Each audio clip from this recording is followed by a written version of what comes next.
Hey guys, samahan niyo ako papuntang school. Diyan nga po ay nag-aayos na ako ng aking sapatos upang makaalis na.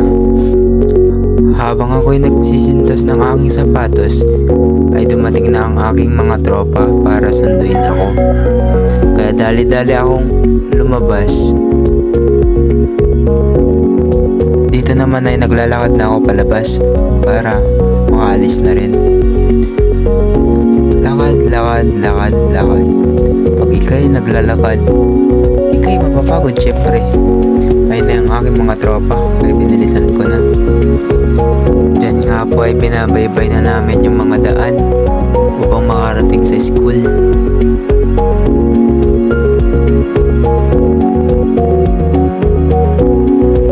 May iba't ibang paraan ng mga estudyante upang makarating ng school. Yung iba nagpapahatid, yung iba mas piniling maglakad,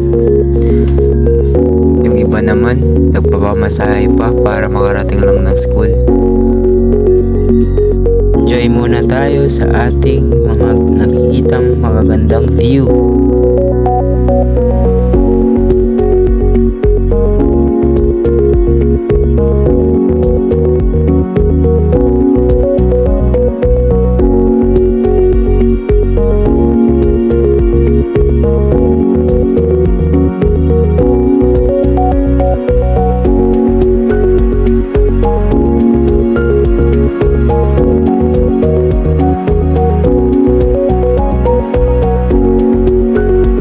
Dito nga po ay malapit na kami sa aming paaralan ng stanza.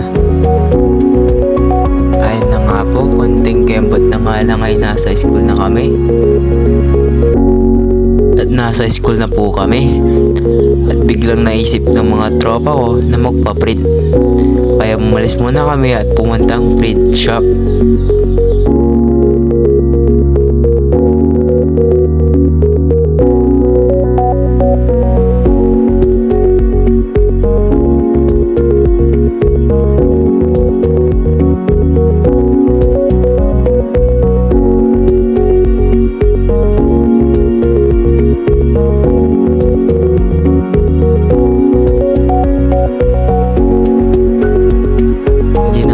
Ako nakapag-record nung nagpapaprint po kami.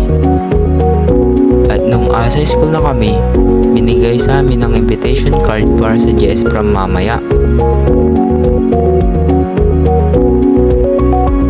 Ayan na nga po ang aking mga classmate at nagre-ready na para mamaya. At pinag-uusapan nila kung sino daw ang unang isasayaw nila sa prom. Abangan ang part 2.